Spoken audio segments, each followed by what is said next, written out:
Welcome to the Lost Signals Discusses Literature, where we apply the revolutionary Mott scale to classic and contemporary works of prose. So, join us once again, won't you?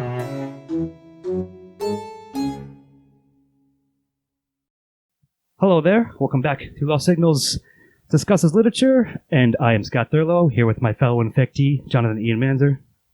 The plague, ooh. Las Plagas. And yes, so we're going to discuss Albert Camus' The Plague. We're not necessarily going to review it normally on our scale, but we think it's quite timely, and I just happened to personally reread it, actually read it fully, because I never actually read it all the way through originally, years and years ago, just because of the circumstances, and felt it'd be an interesting little change-up to discuss sort of the facets and the things contained in the novel. And to be fair, I read this a decade ago, but I did a refresher summary of it, and I remember, or at least thematically, quite well. Yeah. So given that, it was written in, or I believe originally published in 1948, and it is about a town in Algiers, France, Orlan, whose citizens experience a resurgence, or the plague hits their town, and it's about just them sort of dealing with it. Like I said, a lot of perhaps somewhat parallels to some real life situations, and just an exploration of a sort of the human spirit and the human mindset in the face of such an event.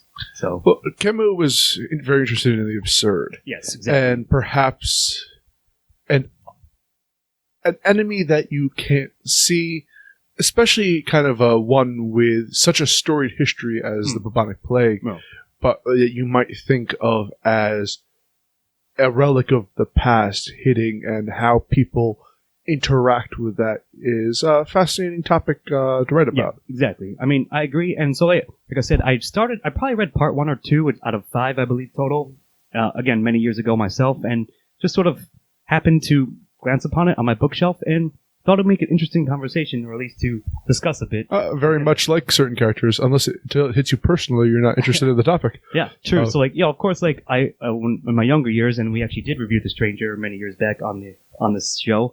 So, I don't know, E, what do you think is the most either important or interesting aspect of this novel? Again, to go back into it, it's the all right, so going into this, I've read some commentary on this work, and some people say that it's a metaphor for the rise of Nazism and things like that. I always interpret it as a look at how humans face such an absurd situation as, to bring it to modern times. We're facing a lot of absurdity in America and worldwide right now because of the COVID-19. And this COVID-19 has nowhere near the death rates of this iteration of the bubonic plague in Iran. So it's actually kind of almost underserving the absurdity. But I do like how each character kind of represents a certain way of dealing with a traumatic event such as that. And I think that's kind of the point, right? So one of the amusing things, yes, it's a serious novel and explores that stuff, but it's Camus, so it has touches of ironic humor, little jokes here and there, little funny things, or at least darkly humorous, at least. And yeah, I think there are probably about 4 or 5 main characters, or at least central characters, that represent various facets and reactions to such an event. And something that I thought was funny, it's framed as if the narrator is sort of unnamed, as if they're a collective of the town itself. But it certainly focuses on the main doctor, Dr. Rue, I believe. And then at the end, it's the author now must reveal himself as Dr. It was obvious. Thank you. It's your story. It's been your story the whole time. But, I mean, that doesn't, in any way undercut the point of it. I just think it was a funny narrative choice. Well, while we're talking about the doctor, if you want to go through, because I think it's a good way to discuss this is go through the characters. The doctor... it's important. Part of his one of his major aspects is he's an atheist, and it's a humanist but pragmatic look at those who have service, who define them identity by service, and as and will take a tragedy as not necessarily a moment for their own glory, but as a fulfillment of duty. And you could have had this in many different cases, soldiers and other works that perform similar feats. Yeah. But anyway, the professional who faces the crisis at hand. Yeah, I think it's agreed. Interesting that so there's Dr. Ryu, like I mentioned, and then there's Taru, I believe, who is in fact like so early on when they in fact so it's a colony, right? Essentially, an isolated town at least. So they have to. The government says you'll cut off the town, you'll lock it down, and then we'll send help later. So they're all forced like to change their whole lives. But Taru is a outside like a visitor who happens to be like staying in the town and was caught during the plague. So he was, I believe, the one who starts the cleanup crews, like just volunteers to help the general servicing of the patients and so forth, right? And then you have a man named. Before we go on to that, because I think we should go break down characters as we go along. Taru is fascinating because again he's the outsider, but I think it goes to the humanist argument of that I personally feel flows throughout this work is that, and then it doesn't matter what group you belong to. We're all humans when faced with an enemy that we can't comprehend, let alone face down like a Nazism would be, and that he becomes one of the saviors of the town in a sense, even though he's the outsider. But it doesn't matter at that run. We're all human facing that crisis. No longer like is identity, like it's part of his like identity. Like before, like everyone's like, oh, he's a foreigner, he's a visitor. But as he becomes more involved, like that sort of divide dissolves, I guess.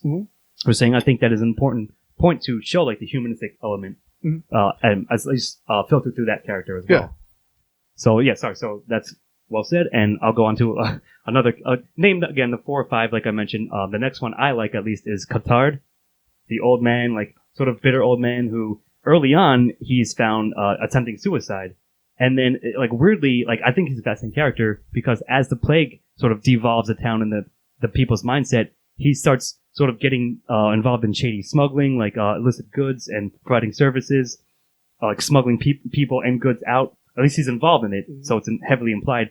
And that's sort of like, as the worse the town does, he mentally feels like... Was that Cotard? Yeah, I believe so. I'm fairly sure. I thought that was the old man who was the guy who couldn't finish the book. Is that That's him? Grant. Oh, Grant. Sorry, yeah. Yeah, so I'm getting that. But I think Cotard's interesting because he sort of, as predatory, like exploits like the situation because he was already, like as mentioned, I believe there's a passage where he has already gone through the mental, like, let's say, assault of what the plague does to the regular townsfolk. So he feels that now he's sort of justified, like now everyone else is feeling what I felt beforehand when I was like, in a situation where I felt like taking my own life was the only recourse. So I think that's another interesting of humanity. I think you said that, or described his character very well. And it's interesting to pair him with the outsider. I don't have everyone's names fresh in my memory because that man is an outsider, but is brought into the fold. Yeah. While this man is an insider, but almost makes himself the outsider. Right, he exiles himself while they're in exile. But by his own selfishness, his rejection of the group. Yeah, I think that's interesting juxtaposition. And again, exploration of people's reactions to an event like this. Yeah, so we'll go on to Grand. He's sort of the older...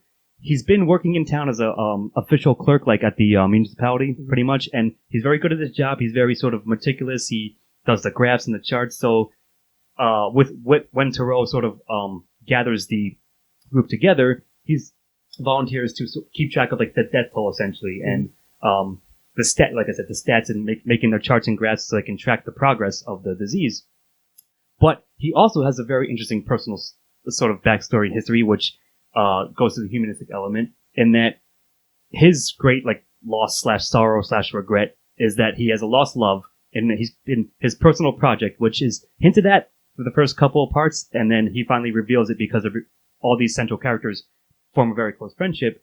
He's basically writing a love letter to his lost love, but he cannot get past the first paragraph, like sentence even. And I think that's again a very Camus literary like joke to make, like inclusion, but I still think it is not so far-fetched to imagine that it can't be the case, the way he describes the character's personality before that. So Well, do you make of that? the Doctor mentions that he's the kind of salt of the earth character Yes. here. Yeah, true. And I think that it's an existential crisis that many of our generation faced prior to perhaps the virus and of awaiting the call to adventure.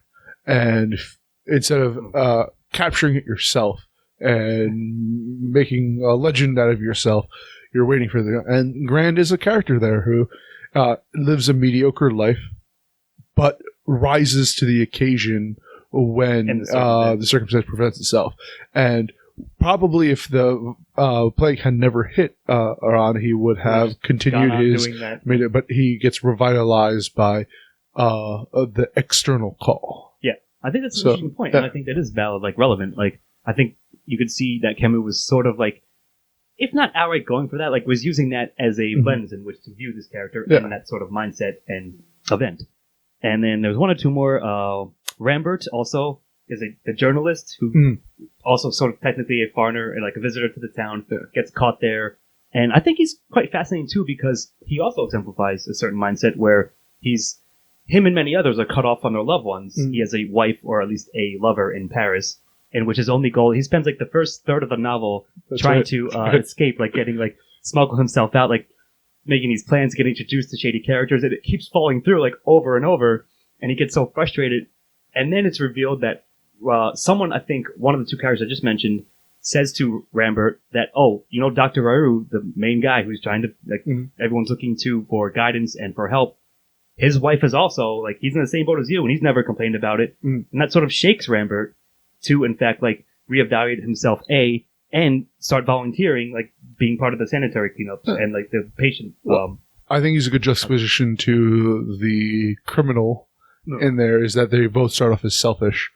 But Rambert, perhaps, is... it is French.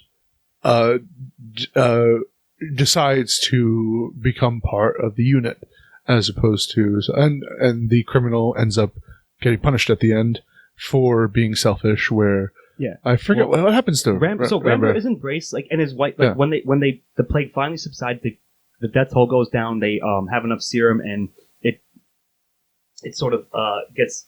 The winter also helps out with stamping it down. So his lover comes back from Paris, and they reunite. Oh, yeah. So he's rewarded for being unselfish. Yeah. So like it's all very like. All those dynamics, I think those are all the characters. They're the priest. Yes, that's right. I'm sorry. I was waiting for you. I knew it was one I'm giving you. So tell us about the priest. The priest is a godly man and is again, it's he juxtaposed against the doctor. They, I believe, have quite a few religious debates throughout this, and he ends up, I believe, rejecting God at the end. He has a literal crisis of faith. And it's the worst pun. One of my least favorite puns in literary history. His death is doubtful case, which basically he dies because from the illness or something. So, but it's basically implied that he dies because he loses his faith in God. Yeah, it's both highbrow and you're like eye rolling, like it's punny as hell. Yeah, but I mean, like, so that may be like more humorous, but early on, again, after the events of the town, they come to realize, like, in fact, yes, this is the plague, it's happening, and so like there's still panic, you know, people aren't sure what to do. The priest, sorry, I don't know his name, I'm trying to find it, but he gives a sermon, and at first it's all like, no, this is God's justice, like sort of like the kind of religious rhetoric that you come to expect from a priest in that situation. And then as his own faith crumbles, he stops, he doesn't adhere or subscribe to that mindset as much. And then he is also part of their crew, like, volunteers who goes around helping and catches it. And then, again, the doubtful case thing. But I'm saying, like, at least he does sort of change and grow as a character, and specifically within his quote-unquote profession, or at least calling, if you will. And yeah, I think that's an interesting thing to say, too. Like, Father Penello. Father Penello, yes. However. Sure. But yes, thank you. That is the official name. But I just think, like, again, that's an interesting and insight into the mindset of humanity, especially, again, of someone of that sector who sees their entire worldview, like, start to collapse in front of them because of what's happening, and they feel powerless and helpless, and that it forces him to question his faith, which it is heavily implied that that's a contributing factor to his succumbing to the plague. So, if we're finished with the character analysis now, I want to talk about how the progression of response to the disease as it goes through. Good. So it begins with the rats dying, and people. I made this joke earlier too. It's almost like Jaws, where many people don't want to admit that a problem is happening, whether they don't want to be the one to raise the alarm because it's a relic of the past that they won't hit in modernity. Although I know that Camus based this off of the cholera epidemic more so than the bubonic plague. But and then how each individual then deals with when it becomes a real event, whether it's when it personally strikes them and they decide that this matters, or people who from the forefront were trying to raise the alarm, or people who overall just as we had that one character who says I'm going to remain an individualist and save myself and profit off of this. And it's an interesting progression throughout, and it actually seems very realistic to. Granted, COVID-19 doesn't have the death rate that this had, but it's interesting to see the modern parallels to how people are treating, where you have people who are like, everyone stay in, wear masks. You have people demanding to return to work to be able to live their lives, and how Camus was very. It's interesting in a literary work how it actually worked out in real life. Yeah, like the parallels there. Yeah, for sure. And yeah, I mean, I agree. Again, it's a fascinating exploration of all that stuff, and I suppose it might help since that you and I are just personally more familiar with Camus as a philosopher and writer in general. But I still think you can appreciate it on the surface as is, and what it says, and like again how he explored that stuff. There's a few other characters that you mentioned. Something that reminded me. There's not a major character, but there's a prefect, essentially the mayor of the town. And the Jaws thing like reminded me of it. Never compare me to Jaws. Never compare me to the mayor from the plague. But like he has an interesting turn too, and his wife and child die.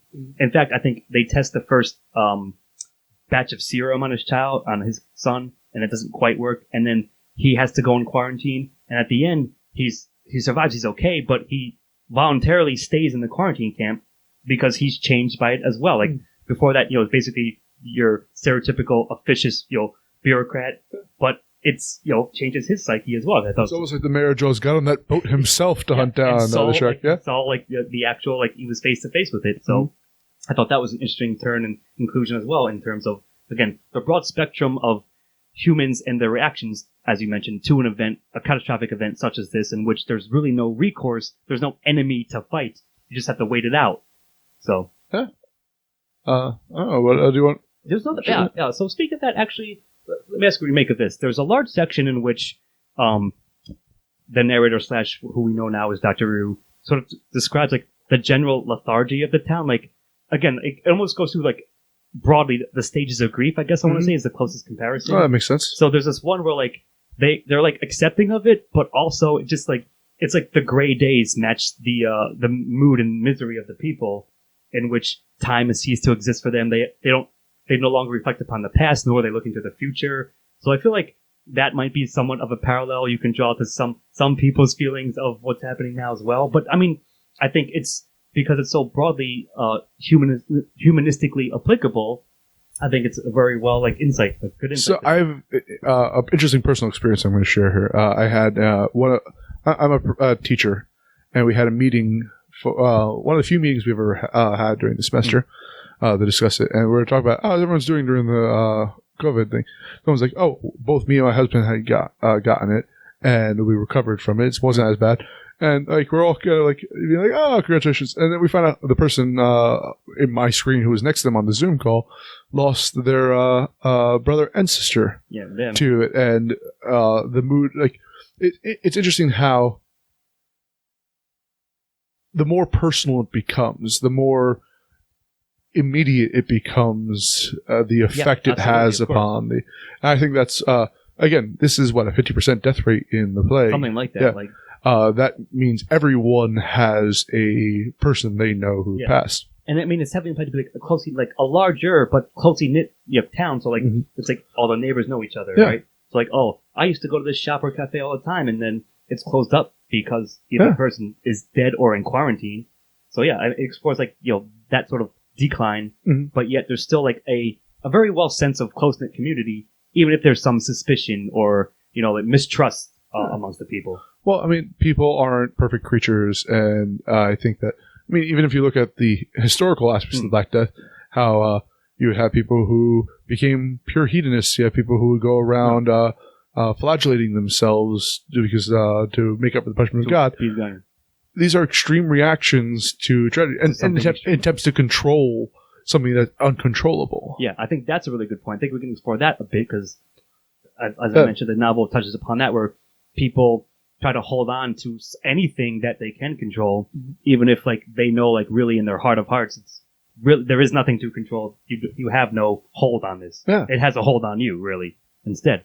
But yeah, I just think it's fascinating because that doesn't really change, because that's the human mindset in general to such a thing. But yet you can see the positives to it, or at least you can see the community coming together, or like you mentioned, like when Tyru decides, like, well, we should do something. Doing something is better than doing nothing. Here's my idea. We might as well do this and at least organize it, and that way we can do whatever help we can provide. That's something we can actively pursue rather than just sitting back and passively letting it all happen and watch it happen to us. Yeah. So I think that was fascinating as well. So yeah, man, like, I just think, like, if we did in fact rate this, I would probably give it a 10, maybe a 9 for a minor nitpick or something, but I would highly recommend the novel The Plague and Camus in general. It's perhaps, again, relevant, and you can see, like, both the dark, or the negative and positive aspects to humanity's reactions. I actually think there has been a mild interest in this work because, Camus is a well-known philosopher in America. And it's called The Plague. And yeah, well, it's timely to a certain extent. So yeah, for sure. I think that if a person is interested in exploring human reaction to it, and I think it's actually a very hopeful story, because even though it does have its negative characters in there, overall it's about rewarding, not doing the ethical thing because you will get rewarded, either through your religion. It's doing the ethical thing because it's the right thing to do. Yeah, no matter what. And coming together as a community to face a challenge is, again, you see characters get rewarded for doing that. Yeah, and like you're right. Like, I think it's important point. They're not seeking it. Like, Tyru has no end goal per se. Like, he has a lot of back history, which we didn't go into, but it's still, it does flesh out his character quite a bit. But it's not like his motivation to. But even his ending was fitting for his character. Yeah. Because he's one of the last people to die of the plague. Yeah. But like this was his moment to. He found what he was looking for through the plague, and he might have lost that at the end of it. So it's fitting that he goes out with it. Yeah. At the height of his, and the fact that he puts up such I think he rages against the disease itself. Roy's description is like he seemed to fight it like more than any other patient that I've seen, and like of course like it's a bit of a tragic edge there, of course. A bittersweet. Yeah, exactly. He survived so long and like did so much good, and organized all the stuff. Yeah. And it's like part 4, I believe, or even 5, when the plague is dying out, like the numbers, the death toll is going down week to week, day to day, and then he just catches it and fights it for 2 days and. That's his end. But I think you're right. It is a fitting arc, given that what has come before. And many other characters have, like, not, if they don't necessarily die of it, they do have a fitting end and arc, like I said, Ramber and all that. Yeah, I think it's a very excellent exploration of the human spirit and endeavor in the face of Las Plagas, if you will.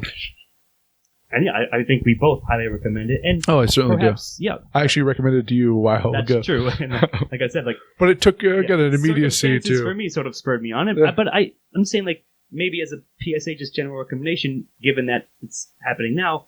If you're out there listening, do check it out because it's an incredible. Like the translation, I think for like the one I have. Yes, I very much like that series of. So Camus. whichever one that is, like, again, Camus is a great writer anyways, but of course he originally did write in French, but I'm just saying, I even reading it this way, it's still very impressive. It is, to me, extremely satisfying to read a great writer who also has a philosophy that I'm mostly in line with, and I like the way he presents it. So, absolutely. and given, again, through a situation of plague and/or disease, etc. Which I just want to have one last thing to mention about that, which is considering the negativity of. I don't have I'm a heavy smoker.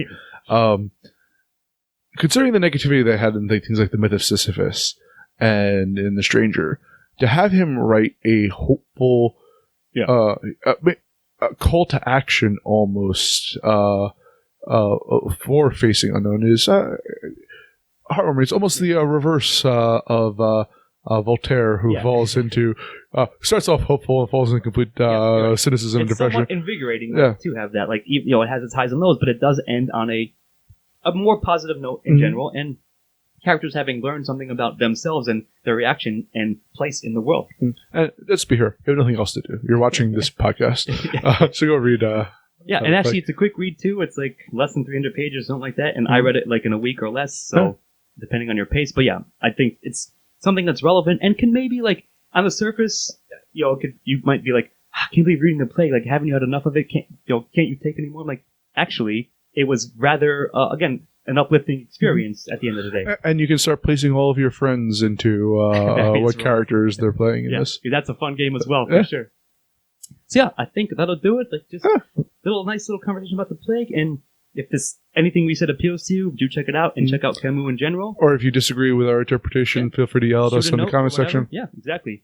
Any engagement is better than no engagement, I suppose. But yeah, we exist, goddammit.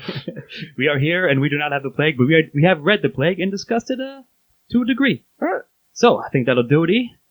I've been Scott Thurlow. I've been here with my fellow plague survivor, Jonathan Ian Manzer. And may you not be the last of the victims. And we shall see you next time. Good night. Good night.